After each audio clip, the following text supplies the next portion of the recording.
Brought to you by stores. We'll start in college football. Jim Harbaugh has been suspended for the final 3 games of the regular season by the Big Ten.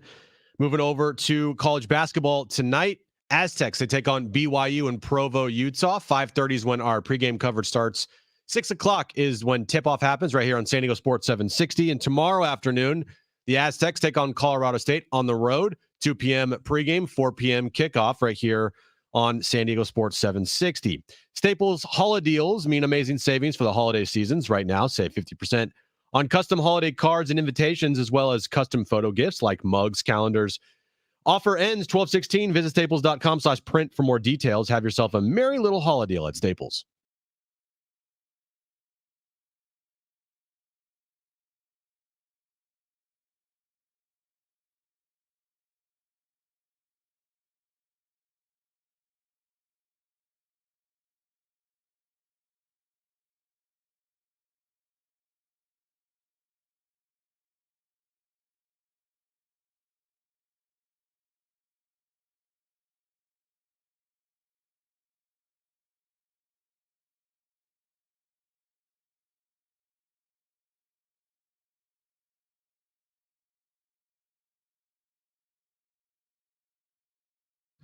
All right, Jon and Jim on a Friday.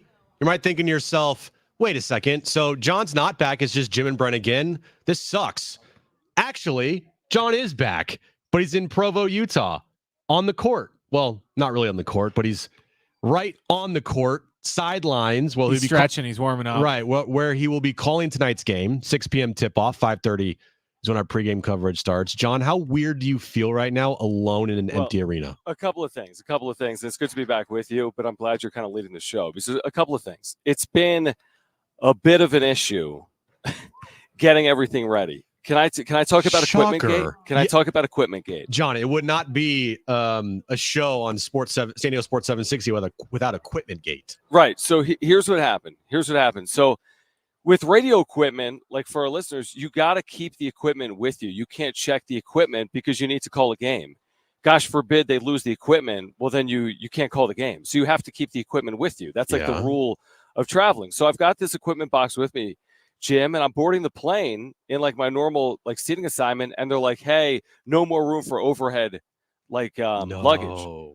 So I'm like, okay. So I'm still like, okay, well, they're just going to check it plane side. And I literally told the guy, I'm like, yo, be careful with this. It's fragile. Oh, no. Yeah, exactly. Famous last words. So anyway, we get to Utah, and I don't think anything of it. I mean, I still have the equipment. It arrives in one piece. Well, I get to the arena. I have 2 headsets. Thank the Lord, one of which is fine. The other is completely broken. Oh, no. So I'm putting that. So at first I'm like, okay, maybe it just got broken in travel. It could happen. That makes sense. And then also, here's the other caveat, Jim. Did I tell you this? The battery that the equipment uses now can either be plugged in or could be used via battery. The battery is no longer with the equipment. And I know I had the battery. What? I'm positive I had the battery because I tested the equipment literally the night I left iHeart San Diego and put the battery in the equipment. So here's what happened. Here's my speculation. I think TSA opened the equipment, which makes sense, and potentially took the battery, which also makes sense because of like battery laws on planes. And I think they potentially broke the headset. What do you think of that? I'll run with that theory. Would you run with that? I mean, where is the battery? Yeah, you know me. I'm not like losing things. Well, I mean, there's a couple times you're like, where's this thing at? Where's this thing at? Not radio equipment. But I will give you credit here. When you're by yourself, you double and triple check things. I triple check, dude. Yeah. And when you're with someone else, you maybe don't triple check. You maybe like just double check because you're with the other person potentially. And that other person might see where things are. And if you maybe slightly forget, you ask that other person and they'll remember where it is. But when you're by yourself, I agree. And it's something as important as radio equipment that's not yours. It's worth, a lot of money. Well, here's the thing. The glass half full way to look at it is I'm on the air right now with you. True. So I have one headset and equipment that works. It works. The glass half empty way to look at this, I've already told Brent, I'm like, well, I got to interview Brian Dutcher post game. Oh, dude. And I have one headset. And he's already mentioned to us before headsets, how crappy the headsets were. Correct. And that was when we were at the Aztec special event before the season started a couple weeks ago. Well, then we've upgraded. We did upgrade, but we've upgraded. You don't have the upgraded equipment, though. No, well, so I've asked BYU for a second headset. They kind of looked at me like I had two heads. But I'm like, come on, BYU. Like, this place is, I mean, come on. It's nice. They've got headsets. We'll see. You can't get Big 12 headsets? Come on, guys. Yeah, exactly. Like, you're getting Big 12 money. I would think you'd have what are we doing here? Get some Big 12 so, headsets. Anyway, welcome to Life on the Road. San Diego State basketball, like you said, coming up in less than 3 hours. I'll have to call because Ted's in Fort Collins with Rich. And it is a big game. But you know me, dude. I'm, like, freaking out because, I'm freaking out. You know what? I have one headset. You know what you should have taken? And it would have just been completely fine for Dutch. Not for you, but for Dutch, for your guest, right? It's just a stick mic, hand mic. I have a stick mic, but I don't have. Remember how I lost my headphones recently? Speaking of things I don't lose, I did lose my headphones.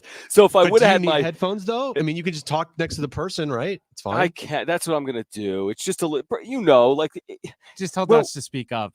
When we're in studio, we have headphones on. You know what I mean? Like, it's just the thing you do. You only have half your headphones on. You never have headphones on. You don't have any headphones right now. I'll give Dutch my headphone and I'll use the stick mic. Yeah, that's what you should do. Have the stick mic ready. All right. Use that.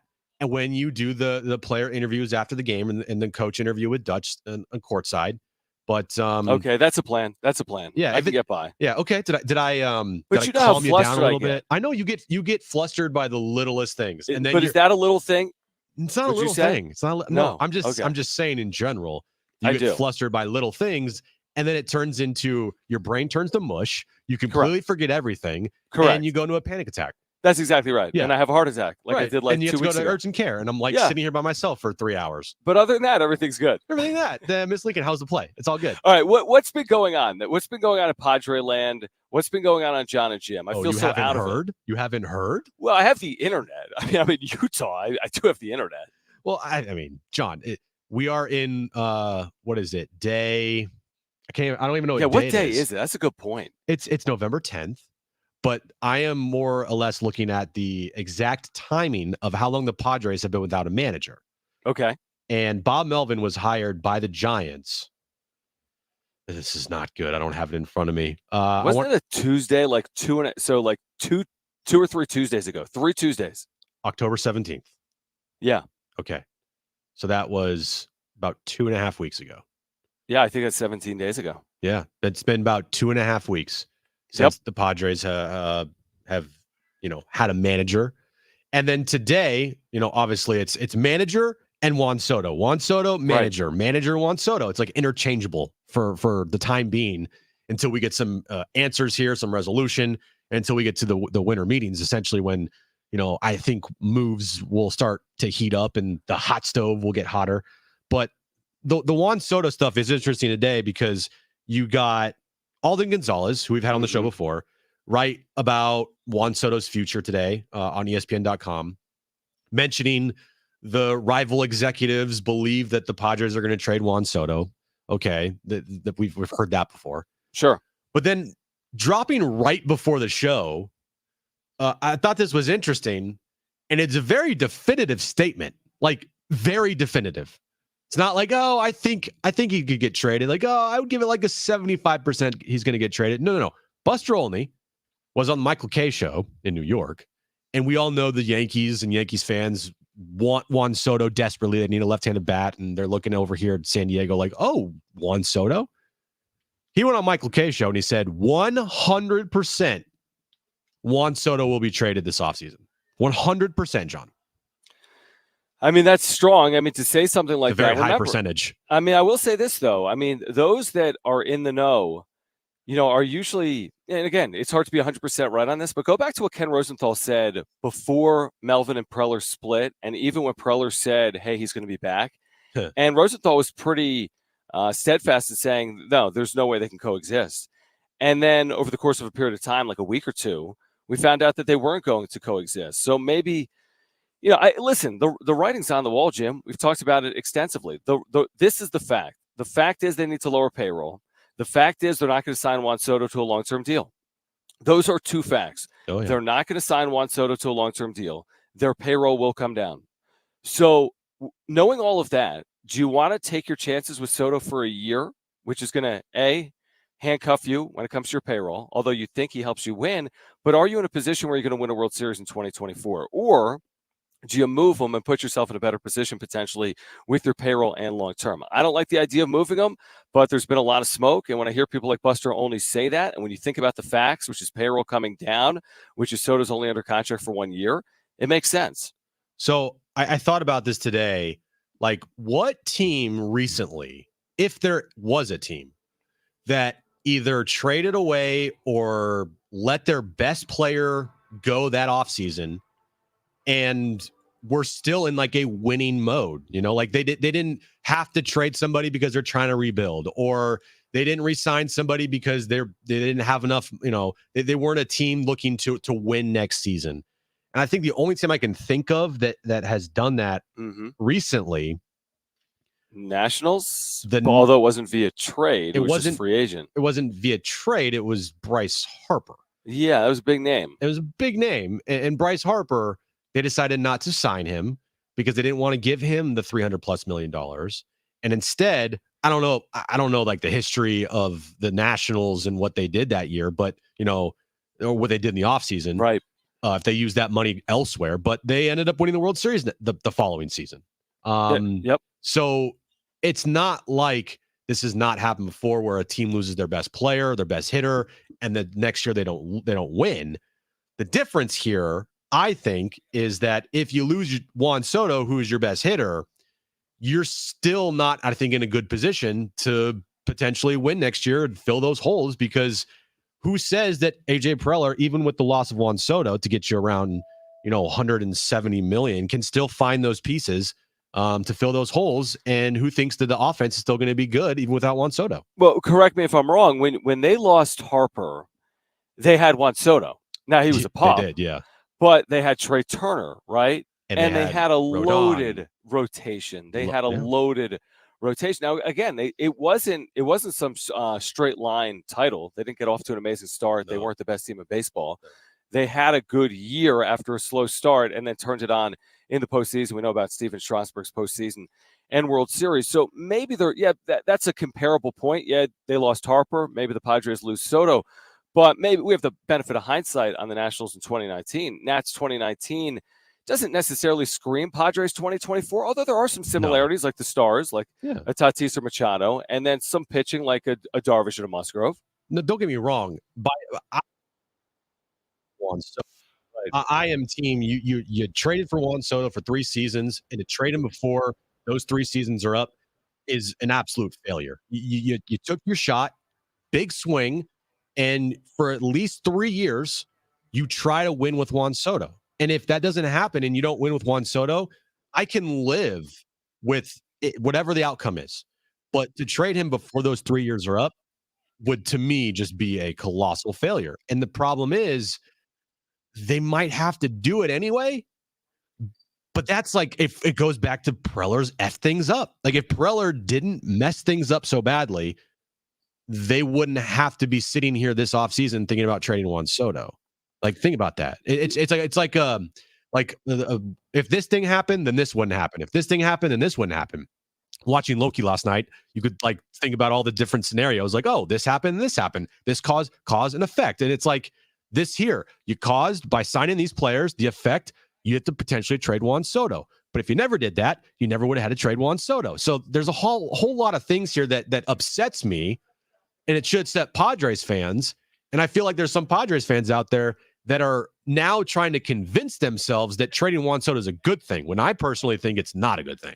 Well, okay, look at it this way, and I don't know anything about that comparison with Loki because I don't know what you're talking about. Yeah, but I do know this. Right. What's going on? I know that the general manager of the Padres, AJ Preller, was quoted the day of the Soto trade saying that it was too good of a deal to pass up, considering he's going to be with us for 3 pennant races. Mm-hmm. So he was right in 2022.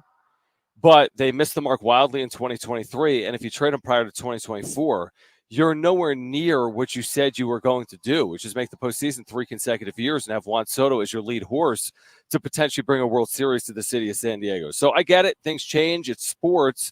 Circumstances change. But to say that you're going to have Juan Soto for 3 pennant races and then make the postseason 1 time with Juan Soto is even a worse look than missing out on the postseason in 2023 because listen, even though they missed the postseason in 2023, there's still a chance they can make it in 2024. Yeah. We have no idea what the roster is going to look like. 84 wins, man. And 84 wins got a team to the World Series this year. So I'm with you. I'd rather see this team with Juan Soto in 2024. I don't know what that means for 2025, but I'd prefer Soto to be here. But you're reading from Buster Olney or hearing from Buster Olney and others that this is a distinct possibility. So guess what? It probably is a distinct possibility. And if Juan Soto happens to get traded, how much blame are you going to continue to put on AJ Preller here? Like how much he's going to be the guy that traded five top prospects in his organization for Juan Soto, and then had to trade him just a year and a half later for 75 cents on the dollar, maybe 60 cents on the dollar. And that's a question. And didn't even get close to a world. I mean, they got close to a World Series because they made the NLCS, but my point, they didn't win a championship. Yeah, I don't know what the trade would look like, Jim. I mean, your point's valid in terms of you're not getting the same thing back. You're not giving up, you gave up 5 top prospects. You're not getting 5 top 10 prospects back. My assumption would be you get 2 or 3 top 10 prospects back for Juan Soto, which is still a pretty good package, but you don't know what that means. We have no idea how long it takes those players to develop or if they impact the Padres in any way, shape, or form. So I'm with you. I mean, it seems like a failure just to consider trading Juan Soto when last offseason all we talked about was extending Juan Soto. So we've gone from extending Juan Soto to trading Juan Soto, and in between we missed out on the postseason. That to me is unfortunately an indictment on the general manager and the organization. Yeah, it's a huge indictment on him. But the one thing I did talk about yesterday is maybe the only, I guess, scenario where Juan Soto could stay long term. Right? Like you have 3 different choices here. You trade Juan Soto, you keep Juan Soto just for next season, and you're going to lose him in free agency. Or option 3, which I think would be the hardest to pull off. But it is I think an option, and Kevin Acee mentioned it in his article yesterday, is if they somehow, some way, could convince Scott Boras and Juan Soto to 1, sign a long-term contract before next season, and 2, have that contract be completely backloaded to where you have the flexibility that you need to build out a roster this year and maybe a couple years after, right? But also make sure Juan Soto gets all of his money. Yeah, but there's a couple of issues with that. I know there is. Like you said, I mean, okay, long shots are long shots. They can be discussed. Here are the issues. Yep. Scott Boras likes to take his clients to free agency. There's that. Yep. There's the fact that he's already turned down 440. Yep. I'll give you another issue. They've backloaded everything. I know. All these deals are backloaded. I know. So he's basically and if he's going to be here with a no trade clause, presumably in a long deal, and Manny's backloaded, and Tatis is backloaded, and Soto is backloaded, and Bogarts maybe is backloaded, then what's the organization and what's the team going to look like when Soto's 30? He's not even going to be old. I know. I know, John. I'm just saying, like, it's not an option that I think that they're going to even do, and I don't think it's an option that would ever happen. I'm just saying that it's like a 1%, right? Right. Like that 1% chance of keeping Juan Soto long term will mean you are beyond screwed 4 years down the road, or 3 years, just even 3 years down the road, because of all the money you have backlogged to these players. Because what you're doing is you want to make sure you can have flexibility in the now, screw the later. But the problem is the now you're not winning, and the later is going to screw you even more. I hope I'm wrong. I don't see it. I don't see an extension, and I hope I'm wrong. I just don't see a scenario where Juan Soto is here beyond 2024. Most people are saying he's not going to be here in 2024. So I just don't see it. Like, we're, again, going back to this initial point, they want their payroll to go down. He's only going to impact their payroll in a negative manner moving forward in a long-term deal. So there's that. And, I mean, just everything we've talked about. The fact that Scott Boras likes to take his clients to free agency, yet Juan Soto, the biggest of fish, is going to all of a sudden just say, well, you know what? This makes sense for the Padres, so I'm going to do it. I don't see it. Like you said, maybe it's 1%. It's probably more like the 0.001%. Yeah. And Darren just made a good point that I completely forgot about with the CBT now. They use the average. So it's not even like a backload wouldn't even matter. So like if you made $400 million for 10 years, $40 million, your average is what, 40 million? So that's like, No, I guess it gives the organization literal like cash, like flexibility. Like they're not actually using that money in the short term. But yeah, to Darren's point, it's spot on. yeah. The CBT is the CBT, and they've been over the CBT for what, each of the last 3 years, which is already a factor. Do they want to continue to be over the CBT? The answer is no. No. We're reading that everywhere. So I just don't see it, and that's why we're hearing all this about Juan Soto being moved, because I don't see him here long term. So the question is, do they want to keep him for a year or not? And that's why we're hearing from people like Buster Olney and others about the possibility of Soto being moved. Yeah, and we're going to continue hearing about that pretty much all off season, and Probably. and it's not going to stop until he's traded.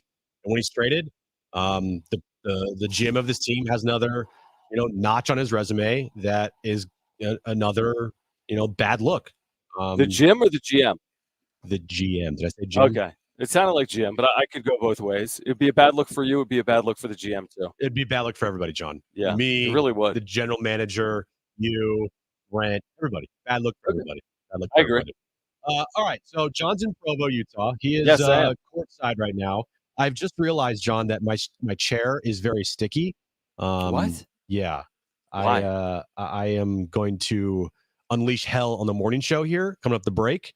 But coming up next, Ken Rosenthal. He gives his answer on who he thinks the Padres manager will be, and when will we find out the new manager of this team? All that coming up next.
I got a super chat here from Steve. Thanks, Steve. Says, did you forget the loss of Bally's? I did not forget the loss of Bally's. That's a huge deal. You're right. We'll see how much it affects them. Stupid chair. But yeah, we'll see. There's a lot of money that's they don't have. So We'll see what happens. But thanks for the super chat, buddy. Appreciate it. Make sure that if you're here right now, hit the like, subscribe button, and we'll be back after the break.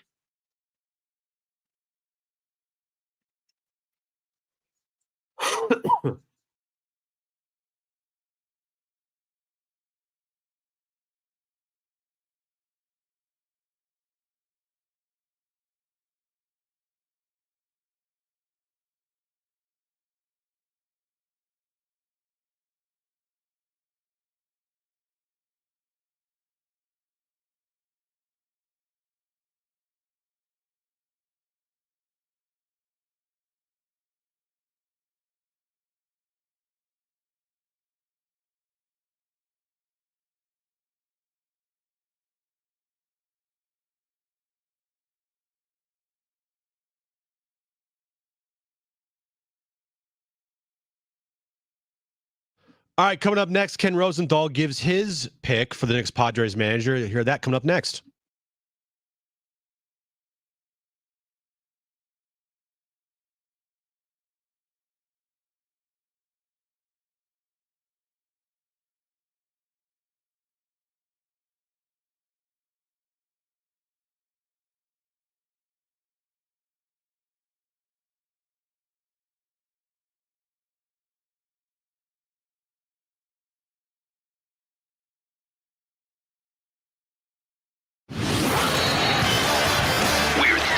Away from the tip. Counting down to Aztecs basketball. This is the countdown to tip-off. The official pregame show for San Diego State Aztecs basketball. All the insight. All the analysis. For tonight's matchup. San Diego State Aztecs basketball is brought to you in part by Anheuser-Busch, Aztec Shops. ShopAztecs.com is your official source of team apparel. Visit ShopAztecs.com for the latest SDSU gear. Kaiser Permanente. Kaiser Permanente. For all that is San Diego, for all that is you. The Mesa Foundation. Pepsi. Grab yourself an ice-cold Starry Lemon Lime flavored soda for the game. San Diego Sports Medicine. SDSU Alumni Association. Toyota. Toyota proudly supports our community and SDSU basketball. Viejas. Volkswagen. Hurry into your San Diego County Volkswagen dealer's Sign Then Drive event. Whistle Realty Group, the official realty group of SDSU Athletics. 619-91 Hoops. Now we head out to the site of tonight's game. Viejas.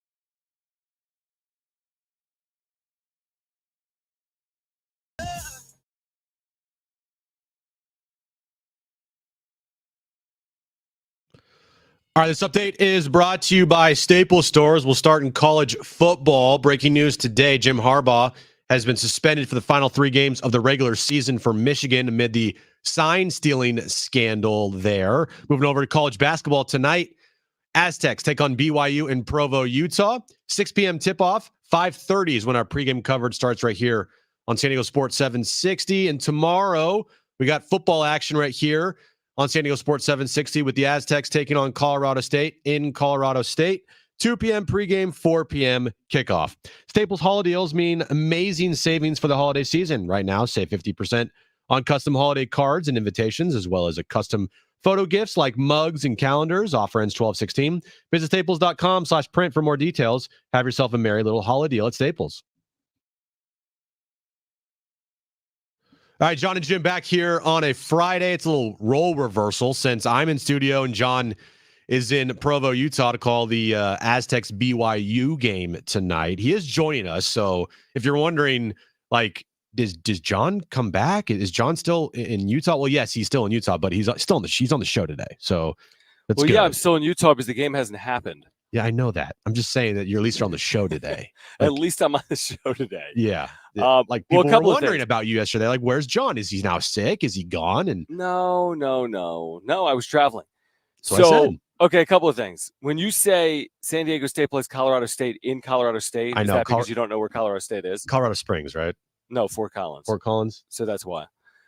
Secondly, how was Whatever. how was the show yesterday with the Warrior Foundation raising money and everything that went into that? I'm sad that I missed that. I would have liked to be a part of it, but I was traveling yesterday, so how did everything go? No, it's fantastic. We talked to a bunch of wounded warriors with the Warrior Foundation. Their stories were amazing. Got an email today. We helped raise over $250,000 with more donations coming in through the rest of the year. That was just yesterday alone. So people did their part, and it was a great event. I know we weren't down there. I know you were traveling. I was in studio, but all the pictures I saw from the morning show, the afternoon, everybody around here at iHeart San Diego, the event looked top notch, and it was for a great cause. And if you still want to donate, warriorfoundation.org. So there you go. It was great. All right. Good stuff. Good stuff. It was great. So, we're going on 2.5 weeks now without a manager here for the Padres. I've started a new pool. Darren has a who will the manager be pool throughout the building. I have a when will the manager be announced pool in the building now. So I've gotten everybody on the show. I got John, I got Brent, I got everybody on Darren's show, and I kind of got everyone on the morning show, but it turned into a weird conversation. So whatever. But anyway, I got everybody's picks for when the manager will be announced. It's not like when the team announces it, because the team could take forever, but it's when whoever reports it, like if Kevin or Dennis or Passon or whoever says the new manager of the Padres will be, that's what we're waiting for. We're waiting for the day. Waiting for the day. Well, there's only four options. It's going to be like Saturday, Sunday, There's only 4? Monday, or Tuesday. Really? Why?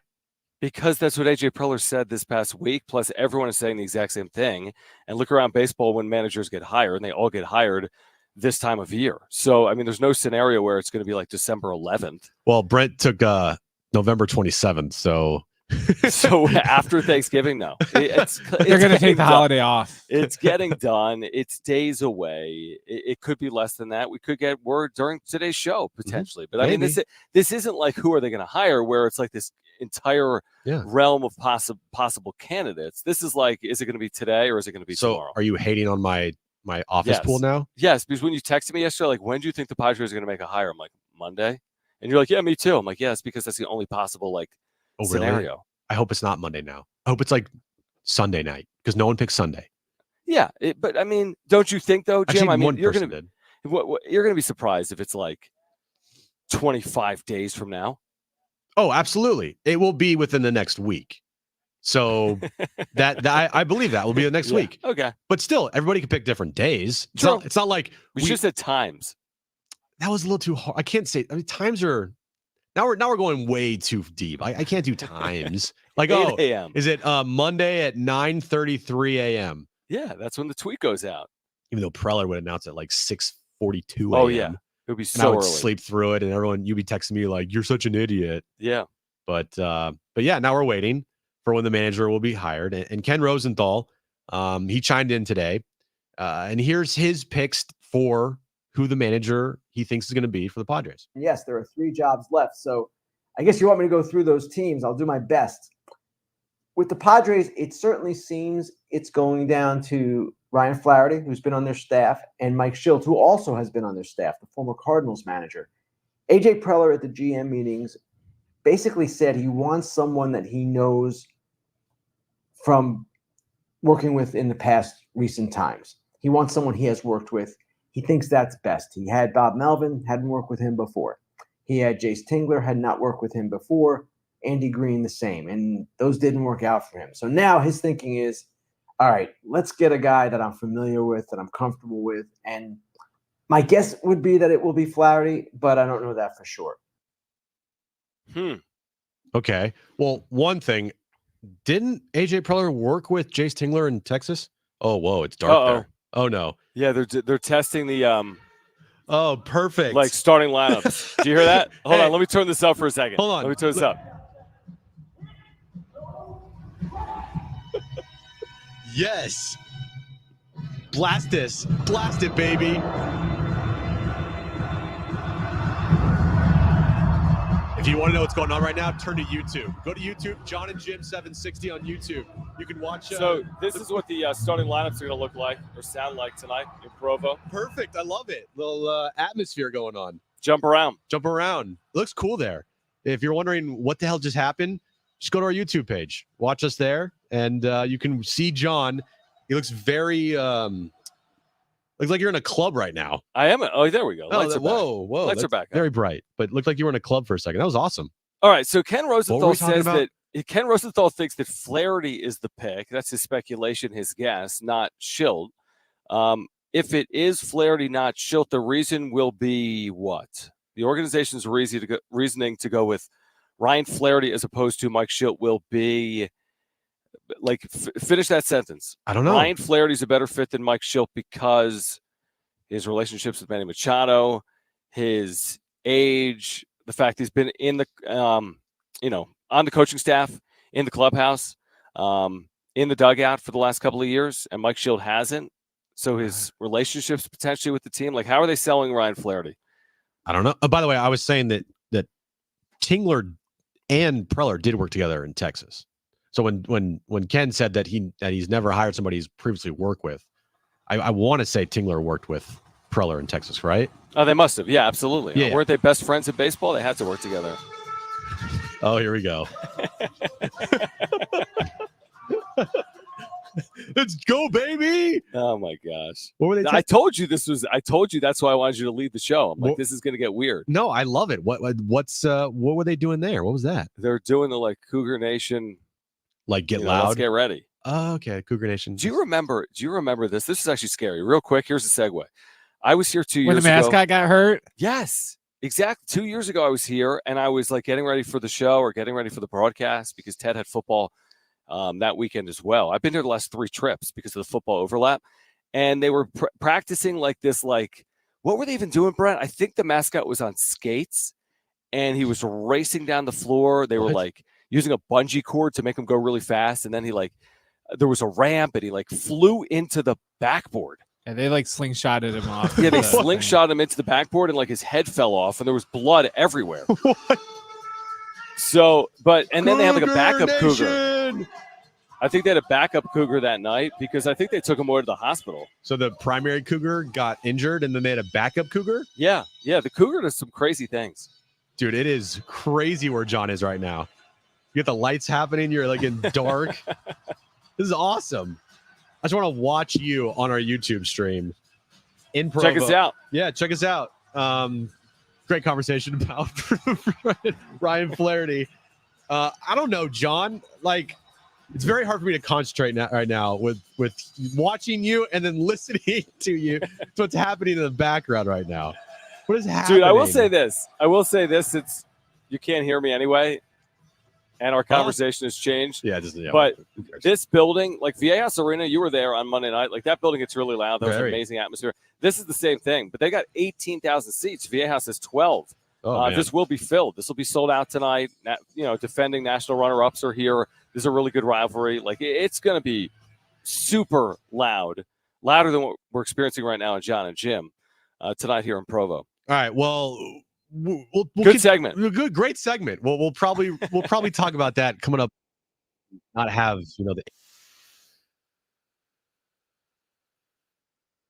well today. Jim Harbaugh suspended for the final 3 games. Did he deserve it? We'll talk about that coming up next.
All right, Jim Harbaugh suspended for the rest of the regular season in college football.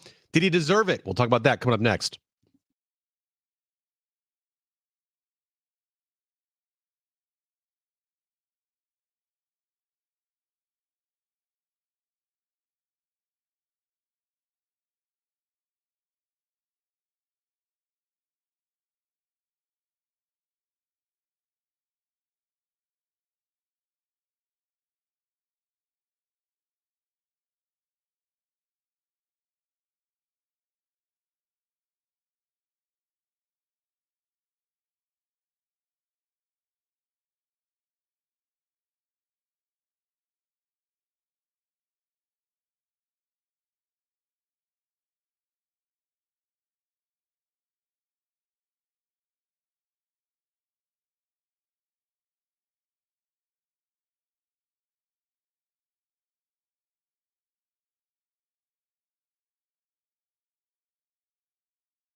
All right, Jon and Jim on a Friday. Jon is in Provo. I am here in the studio. Jon and Jim, though, back together. So today, college football, Jon, the big news, Jim Harbaugh, suspended for the final 3 games of the regular season. He's still going to return for the Big Ten championship game and the college football playoff if Michigan gets that far. Do you think he deserved to get suspended for these final 3 games? Well, it's an interesting case. It really is. But the NCAA in recent years has basically said anything happening under or inside a program is the responsibility of the head coach. Like you can't plead negligence or I was not aware. Like this individual is working for you and is in fact cheating, then you are in fact responsible for it. Now, maybe that's a high bar to set for head coaches. But yeah, here's the thing. We're talking about Jim Harbaugh. We're talking about the University of Michigan. Do I really believe, and I haven't seen all the evidence in this, and I haven't followed this case overly closely, to be honest, but it's hard to envision that this isn't under the directive of Michigan's football program led by their head coach, Jim Harbaugh. This is just a rogue employee doing this. And Jim Harbaugh is unaware, yet they're relaying signals into the offensive and defensive coordinators. That, to me, just goes too far. There is a 0% chance in as big of a college football program as Michigan that the head coach doesn't know everything that's going on. There's no way that the head coach is blinded by some things in his program, especially this good of a program, this high level of a program, a team that could easily win the national championship this year. I just think that, is Michigan the only school sign stealing Probably not. You know, it happens to everybody. This isn't like this over elaborate thing that just Michigan is doing, but they end up getting caught because they didn't hide it very well at all. It was pretty much in plain sight what was going on and very easy for people to figure it out. And the guy that was doing it, you know, kind of outed himself by just like openly resigning or like just quitting a couple weeks ago. The whole thing, I mean, it's an interesting case. And would it get this type of attention if it was like a school in the Mountain West? Of course it wouldn't, but it's No. Jim Harbaugh and it's Michigan. So I think that gives it even additional, you know, intrigue in the fact that they're one of the best teams in the country and they haven't lost a game this year and they're supposed to play tomorrow, or they are playing tomorrow in State College against Penn State. Like, to me, it's a little clumsy, this suspension. Like, hey, it's Friday afternoon and Michigan's already traveled to Pennsylvania and Jim Harbaugh can't be on the sideline. Like, this is something we've been discussing now for weeks, literally for weeks. And it's just weird the way the Big Ten has kind of gone about it. And to suspend him for a couple of games, I do understand it. But to make the announcement the day before a game is a little, like, to me, I think the right word for me is like, it's just a little sloppy. Yeah, the very sloppy. Like, right? Hey, we're boarding a plane. Oh, by the way, you're suspended. Yeah, you're not going to be coaching. Like, what? You're trying to make an example out of Jim Harbaugh is what you're trying to do. And one of your biggest, you know, programs in not even your conference, but in college football, Michigan, Mm-hmm. and you're trying to make an example out of him. I just think, you know, look, Jim Harbaugh, should he be suspended? Probably. Yeah. You know, good thing that they didn't like ban Michigan from the college football playoff, like some people were saying. Stephen A. Smith. But Jim Harbaugh, he knows everything that's going on. Okay. And the team's probably going to win the final 3 games anyway of the season. And he'll be back for the Big Ten title game. And he'll probably be back for the college football playoff as well. So guess what? If he misses the next 3 games, which they're playing Penn State tomorrow, which will be their toughest test remaining until probably the Big Ten title game and the college football playoff. I don't know. Well, they got Ohio State. Oh, you're right. You're Ohio State. Never mind. Okay. So that's a big one. Where's that game this year? Do you know, John? That game, I think, is in Ann Arbor. Okay. So at Michigan. So I take that back. I mean, He's actually missing some pretty big games. There's huge games in there. I mean, there are huge games in there. Yeah, I don't like. How do you compare this to other cheating scandals? You know, like stealing signs in advanced scouting off game days in venue. Is it comparable to like the Houston situation with the Astros? Is it more severe? Is it less severe? I personally think it's less severe than what Houston was doing, which was real-time sign stealing. This is like advanced scouting that, in theory, you're using for future games to your advantage. Cougar but Nation! I don't know. How do you compare this to like the? How do you compare this to the Houston sign stealing scandal? Cougar Nation, get on your feet! They're like running the same. Oh wait, hold on. thing. I can turn that mic down. No, you can't. No, turn it up, dude. Turn it up. We'll talk Okay, about hold on. Michigan. It's fine. I've been talking about it, dude. What, John? I don't think it. I don't think it compares. How do you compare it? How do you compare it to the Astros? This is so funny to watch. I don't think it's even close to what the Astros did. I think the Astros, what they did was way more advanced and way more egregious than what Michigan did. Like you said, Michigan scout had it's cheating, right?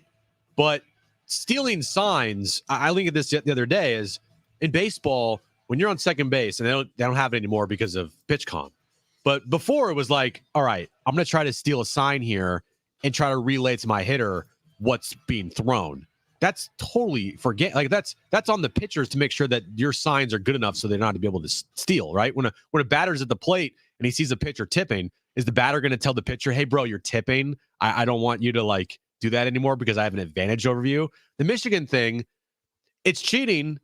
But it's sign stealing. It's not this advanced thing that the Astros did. The Astros was way worse. Look, if it was either Feinbaum or one of those guys said the other day, the easy solution to this, if you don't want to have sign stealing, is put mics in the helmets like they do in the NFL, and then you don't have to have those stupid flash cards with, you know, different pictures and ciphers, everything. Just relay everything. And even though someone said on the text line yesterday, they said they couldn't do that because it would void the warranty or on the helmets for the kids, which sounds weird. Just get a new helmet sponsorship. But yeah, just right. Put the mics in the helmet like they do in the NFL and just relay the plays right into their helmet. Here's the thing. So, some of it reminds me of the Astros, to be honest, Jim. Like, have you seen the video of like Connor Stallions walking up behind like the defensive coordinator from, I think, Michigan, Ohio State last year? And he's like, run right.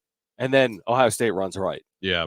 Like, that's ridiculous. Like, and I don't know, like if that was like piecemeal together or like photoshopped, or I don't know how accurate that is or not. But like, if he literally knew plays that were being run in real time, I mean, that's kind of insanity. But no matter how you look at it, you probably have to discipline, because otherwise everyone's going to be doing this. Yeah, like, if you don't discipline this severely, then what's going to stop? Like, Ohio State's going to be doing this. Penn State's going to be doing this. Everyone's going to do this. Yeah, it's going to be the Wild West out there. So I agree with you there. You have to discipline to kind of say, look, guys, stop. All right. You might not be the only school doing it, but if other schools are doing it, we find out. Look what happened to Jim Harbaugh. Like, no one's above reproach here. Jim Harbaugh's the top of the top. Okay, so stop doing what you're doing. All right, coming up next, John, go Cougars! Is still in Utah, getting ready for the Aztecs BYU game. Coming up next, we have the wrap. Also, Trainwreck Radio, I believe we're probably going to do today. Maybe. I don't know. We'll see. We'll be back to the Padres managerial search. All that coming up next.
All right, this update is brought to you by Staples Stores. College football news of the day: Jim Harbaugh, because of the sign stealing scandal, has been suspended for the final 3 games of the regular season for Michigan. Moving over to college basketball tonight, the Aztecs take on BYU.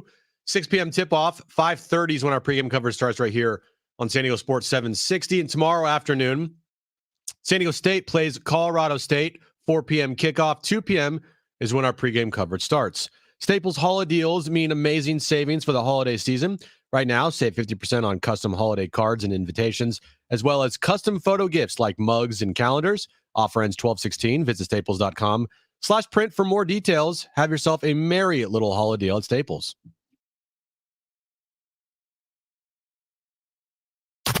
Getting close to that time. Yep, that time. Quitting time. And there's only one way to handle that drive home. John Schaefer and Jim Russell, the Padres manager search is down to 3. We think. Just looking for an answer. The Aztecs head off to Utah tonight to run with the Cougars. No. Brady Hoke and the boys head to the thin air of Colorado for more Mountain West Conference action, plus a full NFL Sunday to preview. Guys gonna be busy today. Now it's time for Jon and Jim. All right, hour 2, Jon and Jim on a Friday. Jon is in Provo to call the Aztecs BYU game tonight, but he is on the show today. He is courtside with us. If you're watching on YouTube, you can see Jon courtside at BYU. Also, if you missed it, hour 1, that he was going through pregame introductions. That was pretty fun to see. I don't know if they're going to be continuing to do that, Jon. I kind of hope they will. Live from Club Provo. Yeah, live Club Provo. Jon Schaefer. My guess is, okay, so we're 2 hours out. This game starts at 6:01. By the way, like, they're very timely tonight. 6:01 is the tip time, Pacific time. But my guess is they're going to turn some music on at some point soon, and I would think the gates open at either 4:30 Pacific or maybe 5. And when the gates open here, a lot like Viejas, the students, like, they rush in. So it could get kind of rowdy in here at some point in the next 30 to 60 minutes, but we'll see. We'll see if that happens or not. But yeah, we're 2 hours out. San Diego State, BYU, renewal of a long-time rivalry. We don't know if this game's going to be played again in the future, by the way, Jim. That's a big talking point this week because BYU's now in the Big 12. They don't really need this game because they're playing like Kansas every week and teams like that in one of the toughest conferences in the country. So they don't really need to play San Diego State. Their coach has talked about his desire to play San Diego State. He likes this game. But this could be the end of a really long series, and we're going to find at some point this offseason. But hopefully tonight's a good game between these two teams. That would suck because BYU San Diego State's like a pretty good rivalry. Like it is. It's a matchup where I want to. I mean, pretty fair to say that both schools, both fan bases, don't like each. I mean, they hate each other. Yeah, like it is a disdain between BYU and San Diego State. I think it's fair. I mean, they were former league mates in the WAC and the Mountain West before BYU went independent, and this is their first year in the Big 12. So BYU was an independent for over a decade. But I think it's a good point. Like, there's no love lost, football or basketball, both ways, and it's been a really good series in basketball, and we'll see if tonight's a really good game or not. That's why college, realignment, it sucks at times because you're potentially losing rivalries between schools, and it's like not now you're gonna have Penn State play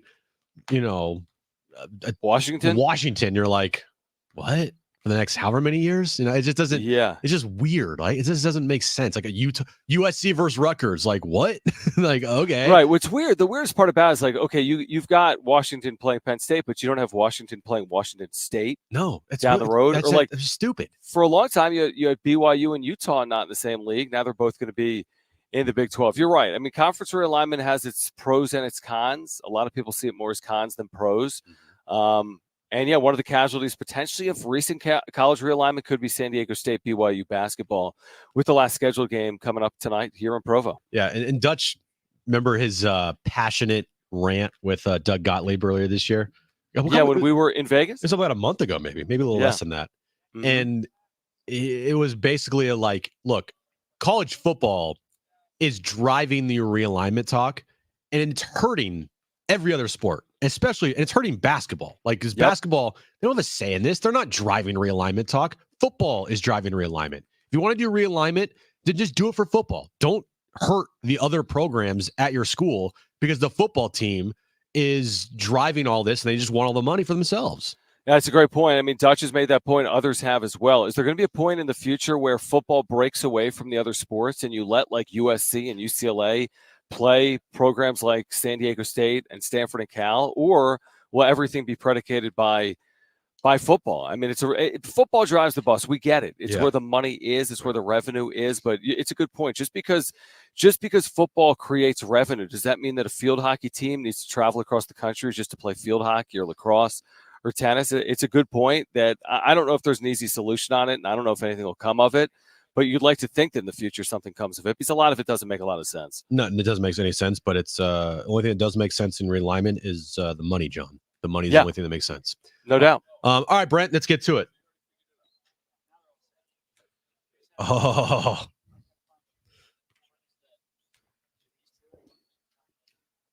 What day are the Padres going to hire their next manager?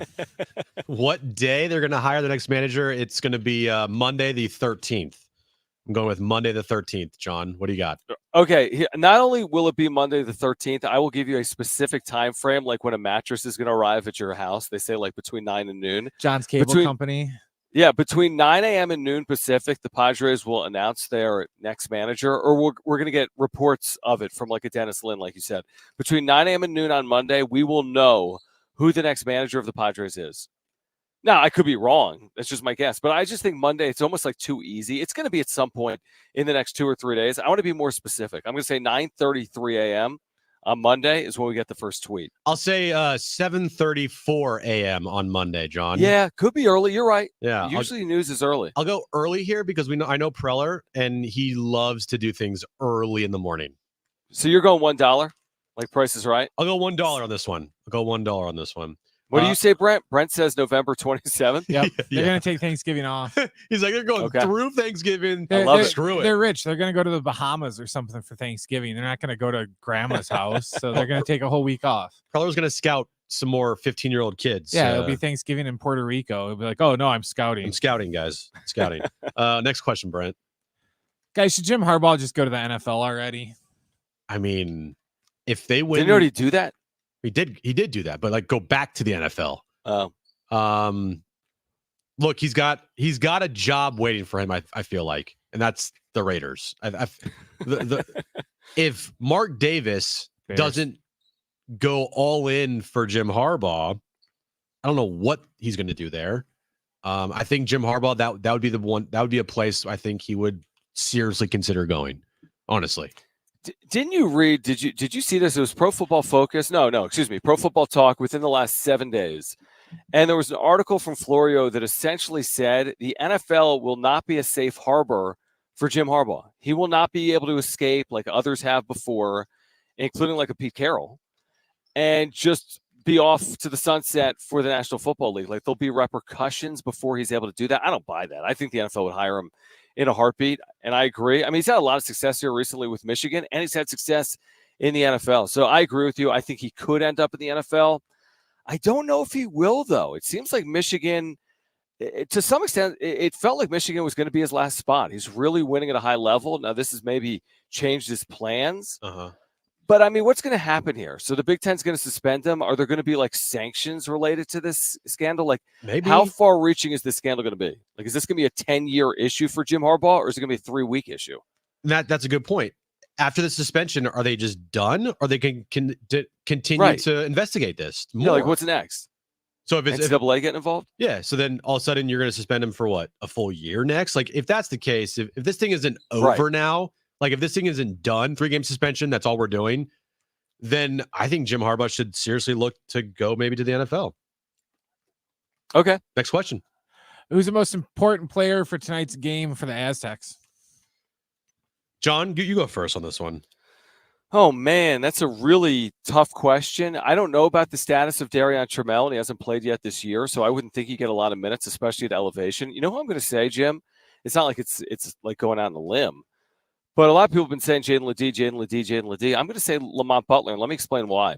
Lamont, in 3 career games against BYU, has averaged 3 points per game, which shocked me. when I saw that in the game notes. He's a capable scorer. Now, he's an elite defender. You could argue he's the best defensive guard in America. So, and that goes a long way against a prolific offense like BYU, and you can't lose their shooters, and Lamont won't.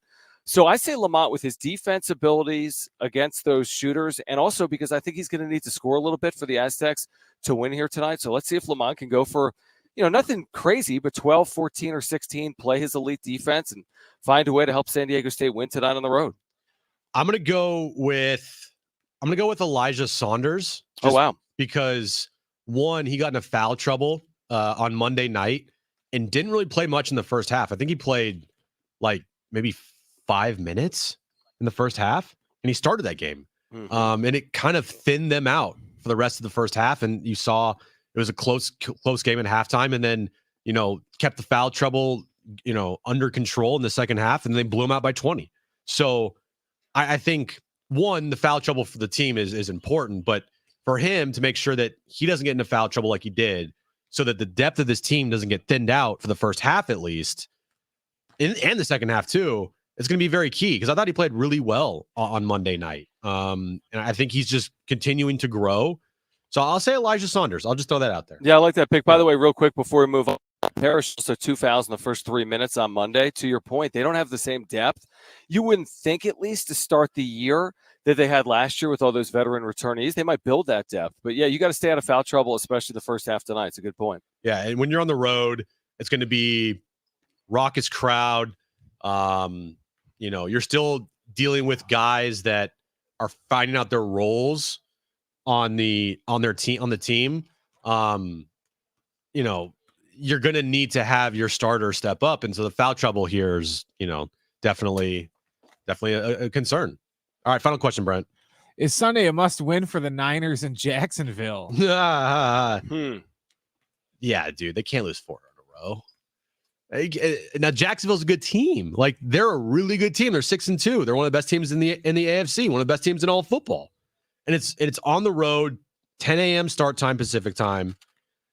They are getting Debo back. They're potentially getting Trent Williams back. Yeah, dude, it's a must-win, or I'll lose my mind. Yeah, I mean, it's as close as a must-win as you're going to get in the regular season, where it isn't literally do or die, like it's week 17 and you're winning to get in and losing and you're out.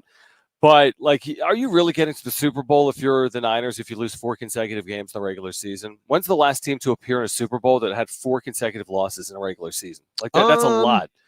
I'm sure it's happened. I'm just saying that's not with regularity. I wouldn't think losing 4 consecutive games and getting to a Super Bowl. What seed are they going to be if they lose 4 consecutive games? They're going to be a 6 seed, a 7 seed, with all kinds of work to do on the road?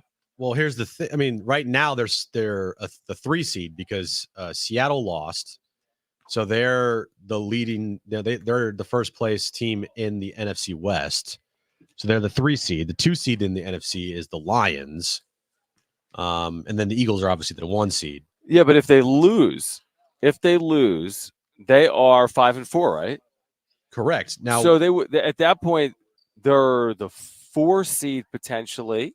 Because of the NFC South. Yeah, 4 seed. And at that point, they're actually the 5 or 6 or 7 seed, depending on what Seattle does, correct? Yeah. Now, look, this team is too good to lose 4 games in a row. They have too much talent on it to have a 4-game losing streak. It's not like during this 3-game losing streak, they've just been decimated by injuries. They've had 2 key players out. That's Trent Williams and Deebo Samuel. Oh, yeah, just those 2. But you still have Brandon Ayuk, Nick Bosa, Fred Warner, Brock Purdy, Christian McCaffrey. It's not like the team has been decimated by injuries. So that is a little bit of a problem, that you can't overcome injuries to your team. But when you're pretty much at full strength and you just traded for Chase Young, dude, you can't lose 4 in a row and expect to be a serious football team. I'm sorry, you just can't. No, and again, there were all these. Listen, to start the year, Brock Purdy was very good. It seemed to put all the critics to rest. And then he had, to be fair, whether you're a Niners fan or not, he's had some crazy questionable decision-making the last 2 or 3 games. I mean, some really bad decisions. And maybe some related to concussion symptoms that he suffered at least once, if not 2 times, over 2 of the last 3 games, I want to say, or 2 of the last 4.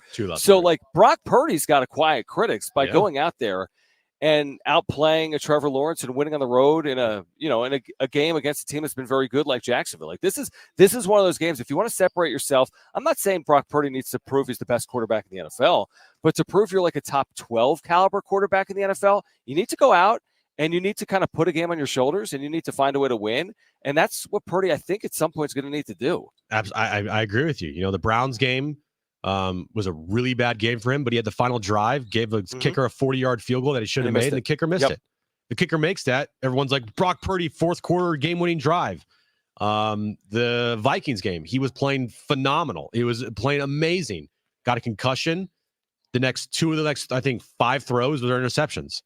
And then 2 weeks ago versus the Bengals, he was having a great game. And all of a sudden, he threw some crazy interceptions, like back-to-back. So he's been playing good. It's just all of a sudden out of nowhere, like, whoa, what the hell was that? Like you were throwing dimes, and then now you just threw the like worst interceptions that you'll ever see. It doesn't make sense. It's perfect every week. Not every quarterback's Patrick Mahomes, and even Mahomes, if you watch every single game, not like every game is elite MVP caliber. He's had highs and lows too, so that is normal. But when you're not playing well and your team isn't winning, there's even more scrutiny. And the team has not won for 3 consecutive games. And he's played all right for a portion of them. But this is the game he needs to play well. Is San Francisco coming off a bye?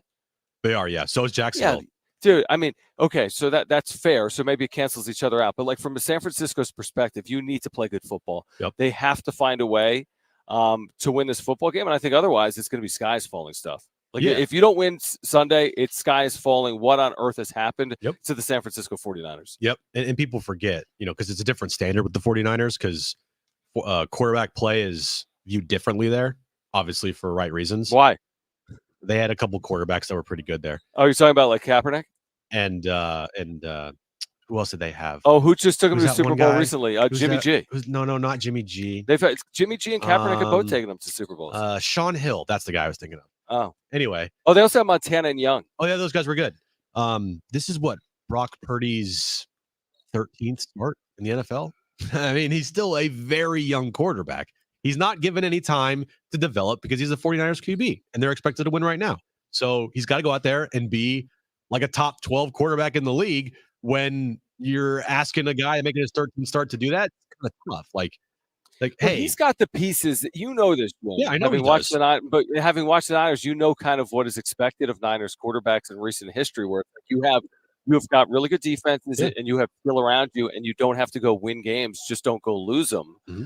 But that like concept hasn't gotten them a Super Bowl. It's gotten them to a Super Bowl. Has not won them a Super Bowl. I think they thought that Purdy was the guy to maybe lead them to a Super Bowl with his arm and with his quarterbacking ability. And we've seen it at times, and other times we've seen him look kind of pedestrian. And that's probably why there's some like concern among Niners fans. And again, that's why you have to win this game, because if you don't, they're 5-4. And I would say the sky's falling too if I was a Niners fan. If they lose 4 consecutive games, yeah, I don't know. 5-4. I don't know if I'll show up on Monday. No, you shouldn't. No. You should never show up again if they lose. It'll be the Jon Schaefer show. Yes, from Provo. Yep, every single day with broken headsets. With broken headsets, they'll have photos all over Viejas with your photo, like you're someone that writes bad checks at the grocery store. Of Jim or of me? No, Jim. Me?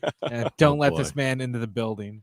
Oh, well, Jim was nervous at halftime. Weren't you on Monday night? So Jim's there for the first time in a year. He texts me when it's 37-35 at the half. He said, "This is my fault, isn't it?" And I said, "Yes." Yeah, I was very, very nervous. I already wasn't feeling well, and I was like, "Oh, this is gonna be a double whammy. This is gonna really suck." I'm pounding cough drops, and I'm like, "Dude, if they lose this game, like, I legitimately cannot show up to work tomorrow." Even though I didn't show up to work tomorrow anyway. You didn't. I didn't, but they won, so it's fine. But I'm thinking to myself, dude, I'm gonna get so much crap for this. It's gonna be the worst. How nervous were you? Like, was there a point in the game where like, wow, this isn't going well? Well, the 14-0 run to start the game was like, okay, we're good here. Like I felt pretty good. And then at halftime, from a 1 to 10 scale, 10 being the most nervous, I would say I was probably at like a 5, like a 5.5. I wasn't like overly nervous about it, but it wasn't just like, oh, everything's fine. Because I thought Cal State Fullerton played well in the first half. after the 14. I mean, they after the 14-0 run that they gave up to start the game, to claw back in there to have a 2-point game at halftime was impressive. Dude, I was nervous. I was like, 10 on the nerve scale. I know you were. But at the same time, I believed in this team at home.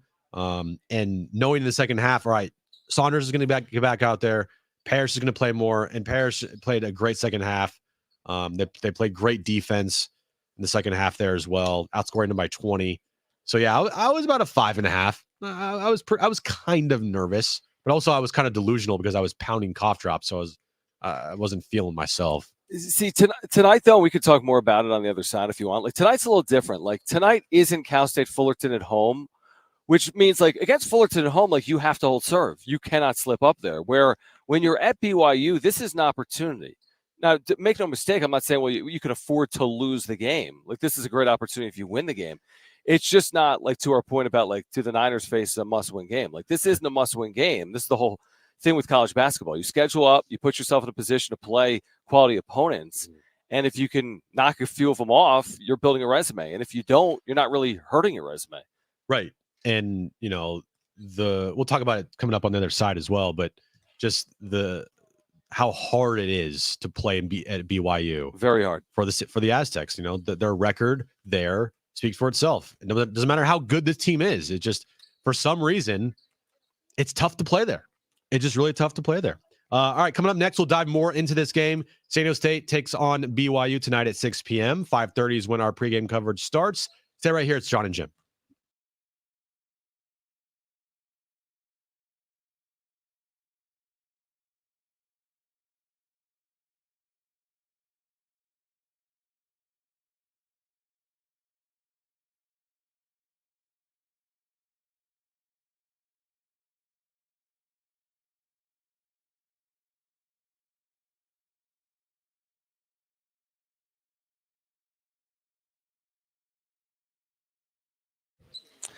All right, hey guys, it's Schaefer, and if you're an Aztec fan or just a San Diego sports fan, we've got the perfect holiday gift for you. It's an amazing collectible commemorating the biggest moment in San Diego sports history, arguably, Lamont Butler's buzzer beater in the Final Four this past April.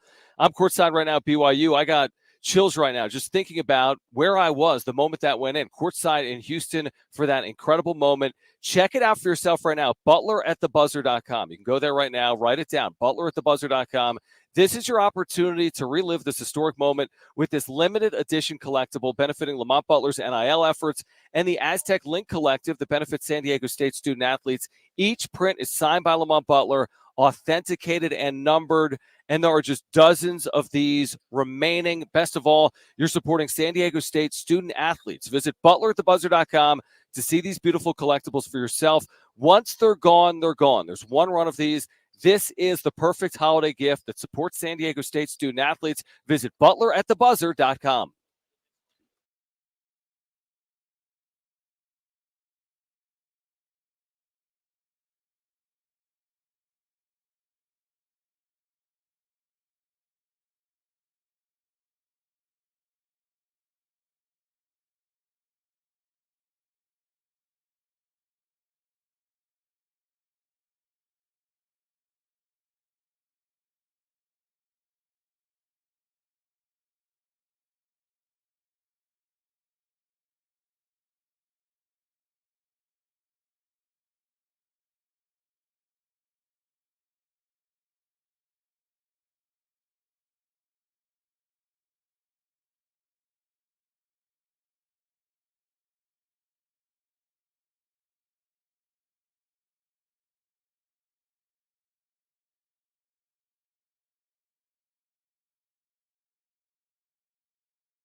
All right, this update is brought to you by Staples Stores. College football news of the day. Jim Harbaugh, for the sign stealing scandal at Michigan, has been suspended for the final 3 games of the regular season. College basketball tonight. The Aztecs take on BYU in Provo.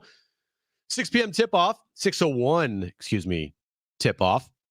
5:30 is when our pregame coverage starts right here on San Diego Sports 760. And tomorrow afternoon, San Diego State's on the road to take on Colorado State. 4 p.m. kickoff. 2 p.m. is when our pregame coverage starts. Staples holiday deals mean amazing savings for the holiday season right now. Save 50% on custom holiday cards and invitations, as well as custom photo gifts like mugs and calendars. Offer ends 12/16. Visit staples.com/print for more details. Have yourself a merry little holiday deal at Staples. All right, back here on Jon and Jim.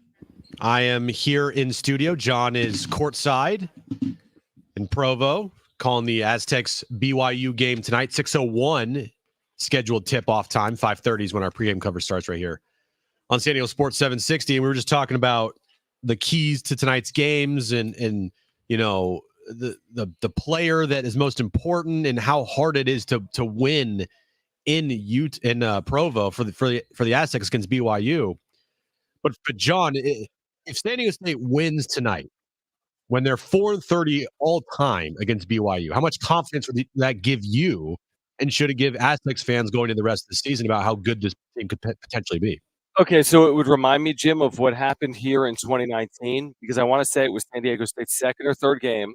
You had Malachi Flynn, Yanni Wetzel, KJ Fagan, all in their first season and only season on the Mesa.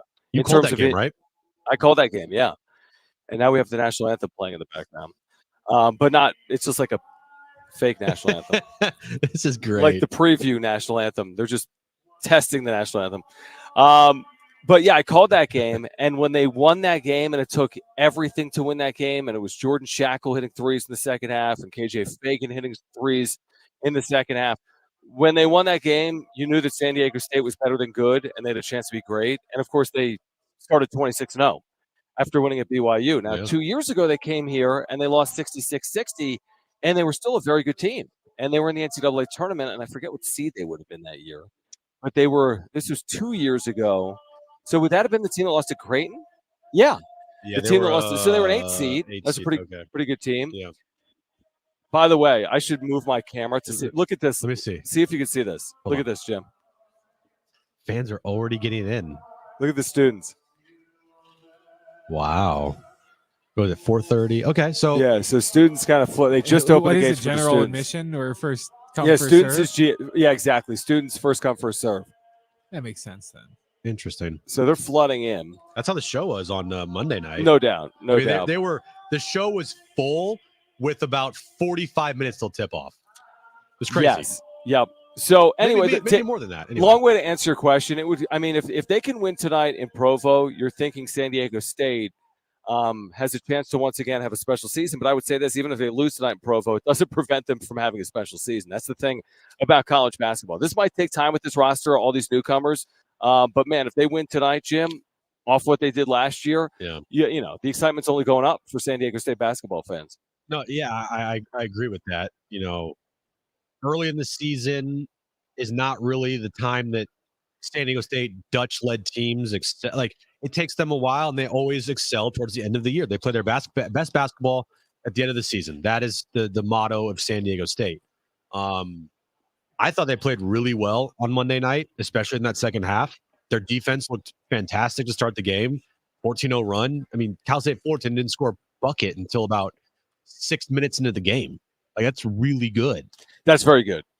And going tonight, if they win tonight, I think just boost their confidence, and it would for me at least signal, all right, this could be a special season. There's a lot that could happen. I understand that's only game 2 of the year, but going to Provo, 4-30 lifetime there, and if you end up winning tonight, that would be just a huge notch on your belt when you've already had the biggest notch making a national championship game last year. Yeah, spot on. I mean, the fact that they're 40-30 here, or excuse me, 40-30 here is remarkable. It is literally unbelievable that they've only won here 4 times. Now, one of them, again, was in 2019. 2021 was a really good game.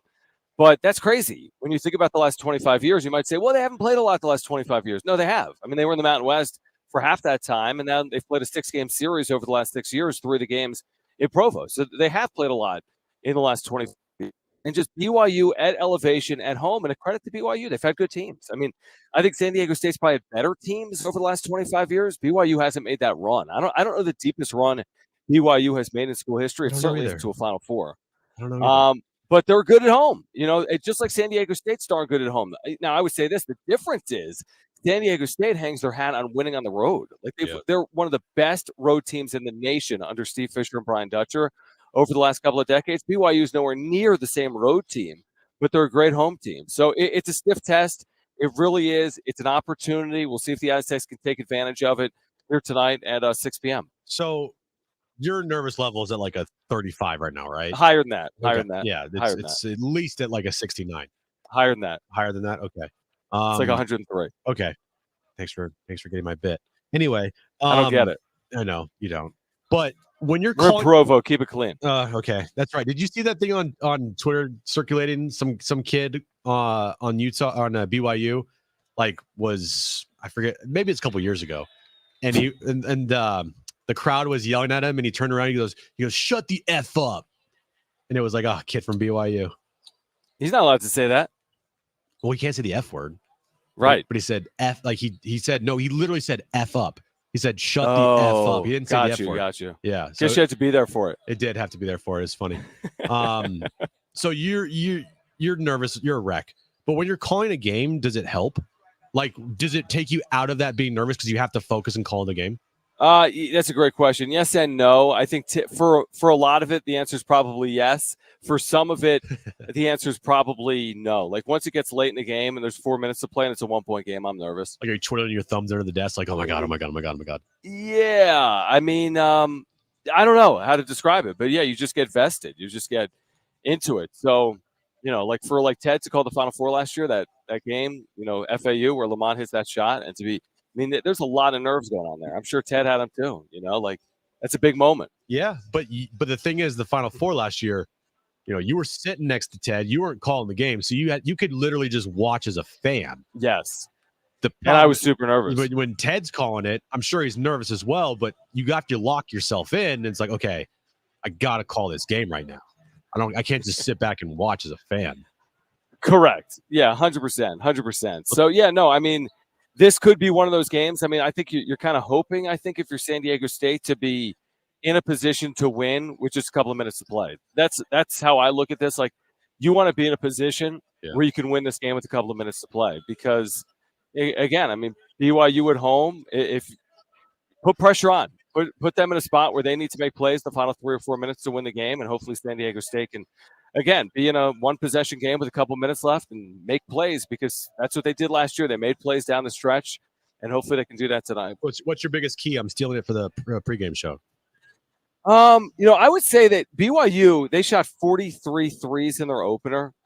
Jeez. And they do it by getting out in transition. That was the school record. And they're going to try to, like, run you to death, so to speak, because you're playing at elevation. Yeah. So I think they're going to want to get out and run. And the question is, can San Diego State do that for 40 minutes? And to your earlier point, stay out of foul trouble, because I do think it'll be a physical game. But I think the elevation coupled with the way BYU wants to play, which is a very quick tempo, you know, in transition, even off San Diego State makes, like, how does that wear down San Diego State, if at all, here tonight? Yeah. Steal that. Okay, I'll steal that. So 3-point, take care of the 3-pointer on defense, and there you go. I'll steal that for you, John. Thanks so much. Yeah, I mean, again, if they take 43 attempts, it could be a long night. Like, you can't let them take 43 attempts, because even if they only hit like 15 of those, that's 45 points.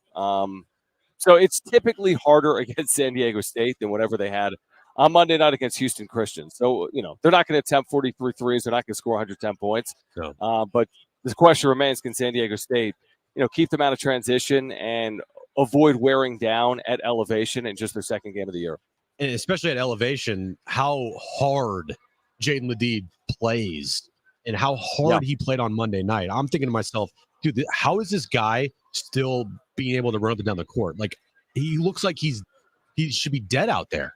but he wasn't. And to Dutch, he said it post game, like he just doesn't get tired. And so, yeah, it was. Yeah, exactly. Yeah, it's amazing. And especially now, it seems like the offense runs through Jaden. How is that going to affect him in the elevation tonight? Is that going to affect him, or is he just going to run through that brick wall and continue to just go out there and play 34 minutes? Because that would be impressive if you see a 35-minute night from Jaden Ledee tonight, and he puts up numbers.